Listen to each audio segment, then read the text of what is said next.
Smart knowledge YouTube channel. তো বন্ধুরা, SSC 26,000 চাকরি বাতিল মামলায় আবারও কিন্তু নতুন একটা মামলা দায়ের করা হয়েছে, একটা কন্টেম্প মামলা করা হয়েছে। তো আজকে আমরা এই ভিডিওতে বিস্তারিত সম্পূর্ণ তথ্য আলোচনা করব। এই যে মামলাটি করা হয়েছে, কিসের ভিত্তিতে মামলা করা হয়েছে এবং মামলার কি বিষয় নিয়ে মামলা করা হয়েছে, সমস্ত তথ্য আপনারা এই ভিডিওতে পাবেন। অবশ্যই বন্ধু ভিডিও সম্পূর্ণ দেখুন, শেষ পর্যন্ত দেখুন। চ্যানেল নতুন দর্শক অবশ্যই চ্যানেলটিকে সাবস্ক্রাইব করে দেবেন। আপনারা অনেক শিখতে পারছেন কেসের ডায় নাম্বার এখানে দেওয়া রয়েছে। দেন আপনাদের সোমনাথ তিয়াগী ভার্সেস অরুণ কুমার রয়। দেন চলে আসছি নেক্সট এখানে।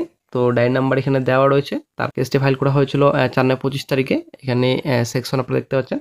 তো কেস নাম্বার এখনো দেওয়া হয়নি, যেহেতু কন্ট্যাক্ট ম্যাটার রয়েছে এখানে। আপনারা অনেক তো সিআর নাম্বার এখানে রয়েছে। প্রেজেন্ট লাস্ট লিস্টেড এখনো পর্যন্ত দেওয়া হয়নি অফিসিয়াল সাইটে। তো পিটিশনার রয়েছেন এখানে সোমনাথ তিয়াগী। দেন আপনাদের রয়েছে রেসপন্ডেন্ট রয়েছে অরুণ কুমার রয়। দেন চলে আসছি নেক্সটে আর্লিয়ার কোড ডিটেলসে আমরা একটু দেখে নিচ্ছি বিস্তারিত। তো আর্লিয়ার কোড ডিটেলসে সিএল নাম্বার কোর্ট আপনারা দেখতে পাচ্ছেন এখানে সুপ্রিম কোর্ট। তো এজেন্সি স্টেট দিল্লি রয়েছে। দেন চলে আসছে নেক্সট এখানে কেস নাম্বার এখানে রয়েছে। তো অর্ডার ডেট 3/4/25। তো গত 3/4/25 তারিখে যে রায় দেওয়া হয়েছিল সুপ্রিম কোর্টের তরফ থেকে, আশা করি আপনারা জানেন 26 পুরো প্যানেলটা কিন্তু বাতিল করা হয়েছিল। তো কিছু অংশকে চ্যালেঞ্জ করা হয়েছে, কন্টেম্প করা হয়েছে। তো এখানে সিআর নাম্বার দেওয়া রয়েছে, সিআর নাম্বার রয়েছে এখানে আপনাদের ক্রাইম জাজমেন্ট চ্যালেঞ্জ। তো কিছু অংশ চ্যালেঞ্জ করা হয়েছে। তো জাজমেন্ট টাইপ ফাইনাল। তো দেন চলে আসছি নেক্সটে কোন পার্ট নিয়ে সমস্যা দেখা দিয়েছে বর্তমানে, তার জন্য কন্টেম্প করা হয়েছে। তো আমরা চলে আসছি একটু বিস্তারিত। এই যে বন্ধুরা, আপনারা অনেক দেখতে পাচ্ছেন প্যারা 47, ঠিক আছে। তো এর আগে আপনাদের প্যারা 14 এর উপর ক্লারিফিকেশন চাওয়া হয়েছিল, তারপরে কিন্তু কোনো কিছু আপডেট আশা করি আপনারা সকলেই জানেন যে এমএ কিন্তু ডিসমিস করা হয়েছে, খারিজ করা হয়েছে। তো কোরম কিন্তু বড়সড় কিন্তু কোনো আপডেট পাওয়া যায়নি, কারণ ব্যাপারটা হচ্ছে সম্পূর্ণ এই যে প্রসেস, আশা করি আপনারা জানেন সম্পূর্ণ এসএসসির উপর ডিপেন্ড করছে এবং কোর্টের তরফ থেকে ক্লিয়ার এসএসসির যে কোনো মামলা কিন্তু এখন বর্তমানে ডিসমিস করা হবে, এটা কিন্তু আশা করি আপনারা সকলেই জানেন।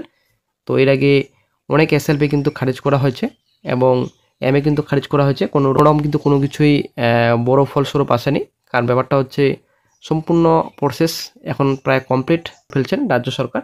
তো sum of the appointed candidates who do not fall within the category of tainted candidates may have previously worked in different department of the state government or autonomous bodies, etc. আপনারা দেখতে পাচ্ছেন in such cases although their appointments are cancelled। তো এর আগে যে ছিল, তো সেটা কিন্তু অ্যাপয়েন্টমেন্ট কিন্তু ক্যান্সেল করা হয়েছে, আশা করি আপনারা জানেন, ঠিক আছে।